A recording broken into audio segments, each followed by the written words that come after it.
تعرف إن في أماكن في العالم مش مسموح لحد يدخلها أو حتى يقرب منها، وكل مكان فيهم ليه قصة وسر ممكن يخلينا نفضل نفكر فيه ساعات. تخيل مثلا جزيرة مليانة أفاعي سامة لدرجة إن أنت لو مشيت خطوة واحدة فيها ممكن تموت، أو مكتبة سرية فيها وثائق ممنوع حد يزورها أو يشوف محتواها، أو حتى جزيرة منعزلة عن العالم وسكانها بيرفضوا أي تواصل خارجي وأي حد بيقرب منهم بيموت.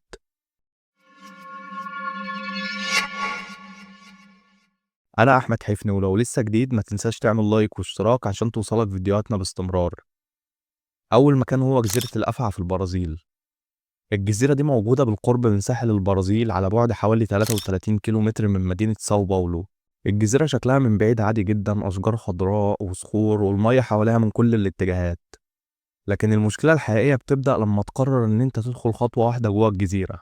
الجزيرة دي بتعتبر الموطن الوحيد في العالم لنوع نادر جدا من الأفاعي، والنوع ده اسمه أفعى رأس الرمح الذهبية. النوع ده من أخطر الأفاعي السامة في العالم. سم الأفعى بيقدر يدمر الجلد والأنسجة ويسيح حتى العظام في وقت قصير جدا. الحكومة البرازيلية قررت إنها تمنع أي شخص من دخول الجزيرة إلا لو كان عالم أحياء متخصص، وده عشان يقدروا يدرسوا الأفاعي في ظروف معينة. وحتى لو كان عالم أحياء متخصص لازم يكون معاه فريق طبي كامل، لأن أي لدغة ممكن تكون السبب في نهاية حياتهم. وفي قصة شهيرة عن عيلة كانوا عايشين في منارة على الجزيرة زمان قبل ما الحكومة تمنع الدخول. القصة بتقول إن الأفاعي قدرت تدخل بيتهم بالليل وللأسف كلهم ماتوا، ومن وقتها الجزيرة دي اتمنع دخولها نهائي باستثناء العلماء المتخصصين، ولازم كمان يكون معاهم فريق طبي كامل. الجزيرة دي مثال حي على إن مش كل الأماكن الطبيعية ممكن تكون دايما جنة.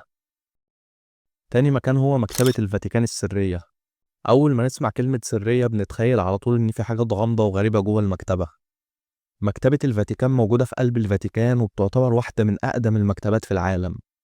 المكتبة فيها أكتر من 85 كيلو متر من الأرفف، وعليها كمان ملايين الوثائق والمخطوطات. بعض الوثائق دي بترجع لآلاف السنين وبتحتوي على خطابات مهمة بين البابوات والملوك، وبتحتوي كمان على تفاصيل أحداث تاريخية مهمة جدا. لكن الغريب إن المكتبة دي مش مفتوحة للجمهور، واللي يقدر يدخل لازم يكون معاه تصريح يسمح له يدخل، وغالبا لازم يكون عالم أو باحث في مجال معين زي التاريخ. والدخول بيكون بغرض دراسة مستند محدد ومش مسموح تشوف كل حاجة. لكن هنا بتبدأ الشائعات والقصص، والناس بتقول حاجات غريبة جدا عن المكتبة، زي إن المكتبة دي مش بس مكان لحفظ الوثائق، لكنها كمان مخبية أسرار كبيرة عن الفضائيين، ومخبية كمان مخطوطات عن أحداث ممكن تغير التاريخ لو ظهرت. وفي ناس بتدعي إن المكتبة مخبية وثائق بتثبت وجود حياة تانية في الكون، أو حتى تفاصيل عن معجزات حصلت قبل كده. المكان التالت هو المنطقة 51. تقريبا ده أكتر مكان عليه شائعات في العالم. المنطقة 51 موجودة في صحراء نيفادا في أمريكا، والمفروض إنها قاعدة عسكرية أمريكية. المنطقة 51 بقالها سنين طويلة مرتبطة بالفضائيين. في ناس كتير بتقول إن الحكومة الأمريكية بتعمل تجارب هناك على تكنولوجيا فضائية أو حتى على كائنات فضائية حقيقية.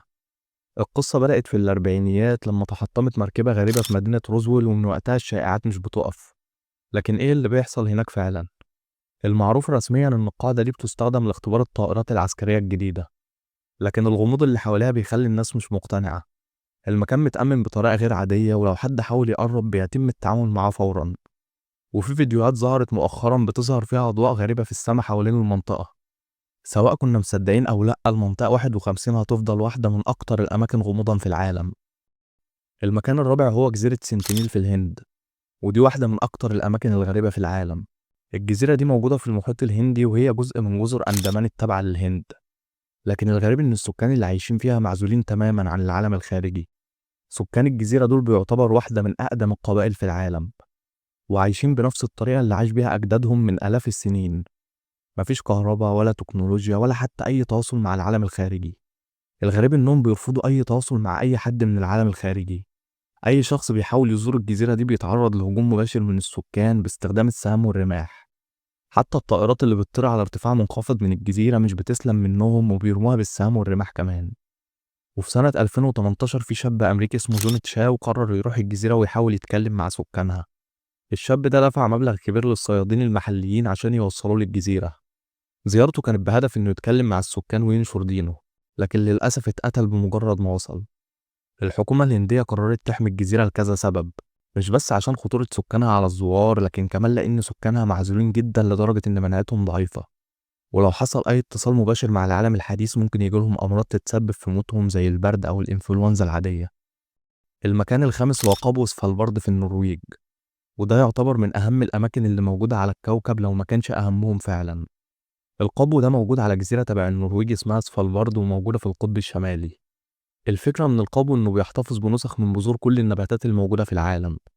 يعني لو حصلت كارثة طبيعية أو حرب كبيرة ونباتات كتير اختفت ممكن نقدر نسترجع البذور من القابو ونبدأ زراعتها من جديد. المكان ده محمي بشكل رهيب ومصمم عشان يقدر يتحمل الزلازل والبراكين وحتى الحروب النووية، والدخول فيه مش مسموح لأي حد إلا لو كان العلماء أو الباحثين اللي عندهم تصاريح تسمح لهم بالدخول. الغريب إن في ناس بتقول إن القابو ده مش بس لتخزين البذور، لكن كمان بيقولوا إن فيه بيتم إجراء تجارب سرية على النباتات، وأحيانا بتقول إن الحكومات بتستخدمه لحماية حاجات تانية غير معلنة. سواء ده صح أو غلط، القابو ده يعتبر واحد من أكتر الأماكن أهمية في العالم، لأنه ممكن يكون السبب في إنقاذ البشرية في يوم من الأيام. المكان السادس هو ضريح الإمبراطور تشين شي هوانغ، وده يعتبر أول إمبراطور للصين. الضريح ده بيعتبر واحد من أهم الاكتشافات الأثرية. الإمبراطور ده هو اللي وحد الصين وقرر إنه يبني لنفسه ضريح ضخم جدا عشان يكون قبره، والضريح ده مليان بجيش من التماثيل. الجيش ده عبارة عن آلاف التماثيل المصنوعة من الطين المحروق، وكل تمثال فيهم مختلف عن التاني في شكله وتفاصيله وكل حاجة. الغريب بقى إن الضريح نفسه ممنوع الاقتراب منه، لأن الدراسات قالت إن الأرض اللي حواليه مليانة بالزئبق السام، والعلماء لحد النهاردة مش قادرين يدخلوا الضريح ويكتشفوا اللي جواه بالكامل. وفي نظرية بتقول إن الضريح ده فيه خريطة لمملكة الصين وإن الإمبراطور دفن معاه كنوز كتيرة جدا. بس لحد ما التكنولوجيا تسمح بالدخول بأمان هيفضل الضريح ده مليان أسرار محدش عارفها. المكان السابع هو كهف لاسكو اللي موجود في فرنسا. الكهف ده واحد من أقدم الأماكن التاريخية في العالم. الكهف ده موجود في فرنسا وبيحتوي على رسومات جدارية عمرها أكتر من 17 ألف سنة. الرسومات دي بتمثل حيوانات زي الخيول والغزلان، واللي كان بيرسمها كان بيستخدم ألوان طبيعية زي الفحم والطين. وده معناه إن الناس اللي عاشوا في العصر ده كان عندهم حس فني وبيوثقوا حياتهم بالطريقة دي. الغريب إن الكهف مش مسموح لأي حد يدخله. العلماء اكتشفوا إن وجود البشر جوه الكهف بيسبب ضرر للرسومات، وده بسبب ثاني أكسيد الكربون اللي بنطلعه لما بنتنفس. عشان كده الحكومة الفرنسية قررت تعمل نسخة طبق الأصل من الكهف، والنسخة دي مفتوحة للزوار. لكن الكهف الأصلي مقفول تماما ومش مسموح لحد يقرب منه. آخر مكان معانا هو الغرفة 39 في كوريا الشمالية. المكان ده من أكتر الأماكن السرية في العالم، والغرفة 39 موجودة في بيونغ يانغ العاصمة، وبيقولوا إنها المكان اللي بيتم فيه إدارة كل الأنشطة الاقتصادية السرية للنظام الكوري الشمالي. الناس بتقول إن الغرفة دي بيتجمع فيها فلوس من مصادر غير قانونية زي تجارة الأسلحة والمخدرات، وبيتقال كمان إن المكان ده اللي الحكومة بتدير منه استثماراتها في الخارج. الغريب إن مفيش أي صور واضحة للغرفة أو الناس اللي شغالة فيها. كل المعلومات عنها عبارة عن شائعات، والنظام الكوري الشمالي عمره ما أكد أو نفى وجود الغرفة. سواء الغرفة موجودة فعلا أو مجرد خيال، المكان ده بيظل رمز للغموض اللي بيميز كوريا الشمالية.